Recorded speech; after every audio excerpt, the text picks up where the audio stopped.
Laws of Moses, Genesis 11, the Tower of Babel, the line of descent from Shem to Abram, and the family of Terah,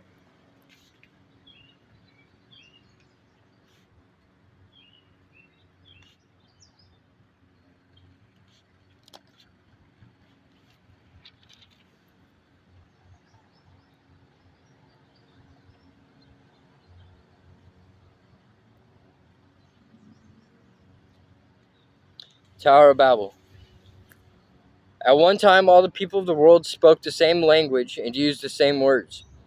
As the people migrated to the east, they found a plain in the land of Babylon and settled there. They began saying to each other,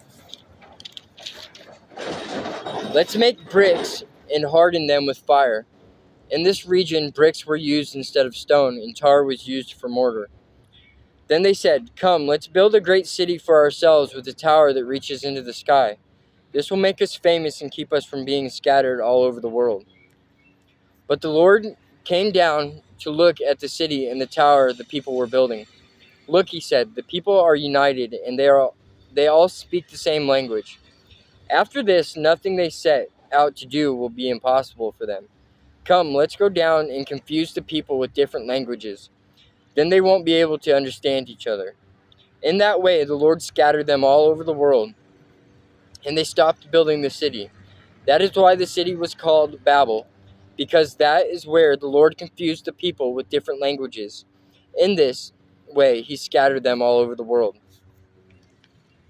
The line of descent from Shem to Abram. This is the account of Shem's family. 2 years after the great flood, when Shem was 100 years old, he became the father of Arphaxad. After the birth of Arphaxad, Shem lived another 500 years and had other sons and daughters. When Arphaxad was 35 years old, he became the father of Shelah. After the birth of Shelah, Arphaxad lived another 403 years and had other sons and daughters. When Shelah was 30 years old, he became the father of Eber. After the birth of Eber, Shelah lived another 403 years and had other sons and daughters. When Eber was 34 years old, he became the father of Peleg. After the birth of Peleg, Eber lived another 430 years and had other sons and daughters. When Peleg was 30 years old, he became the father of Reu. After the birth of Reu, Peleg lived another 209 years and had other sons and daughters. When Reu was 32 years old, he became the father of Serug. After the birth of Serug, Reu lived another 207 years and had other sons and daughters. When Serug was 30 years old, he became the father of Nahor. After the birth of Nahor, Serug lived another 200 years and had other sons and daughters. When Nahor was 29 years old, he became the father of Terah. After the birth of Terah, Nahor lived another 119 years and had other sons and daughters. After Terah was 70 years old, he became the father of Abram, Nahor, and Haran.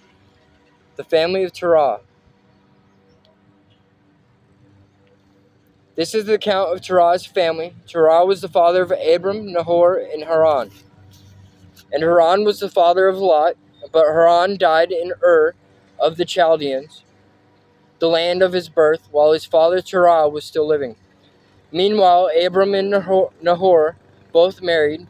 The name of Abram's wife was Sarai, and the name of Nahor's wife was Milcah. Milcah and her sister Iscah were daughters of Nahor's brother Haran, but Sarai was unable to become pregnant and had no children.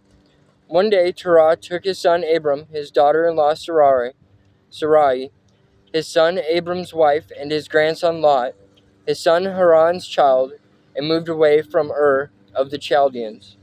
He was headed for the land of Canaan, but they stopped at Haran and settled there. Terah lived for 205 years and died while still in Haran.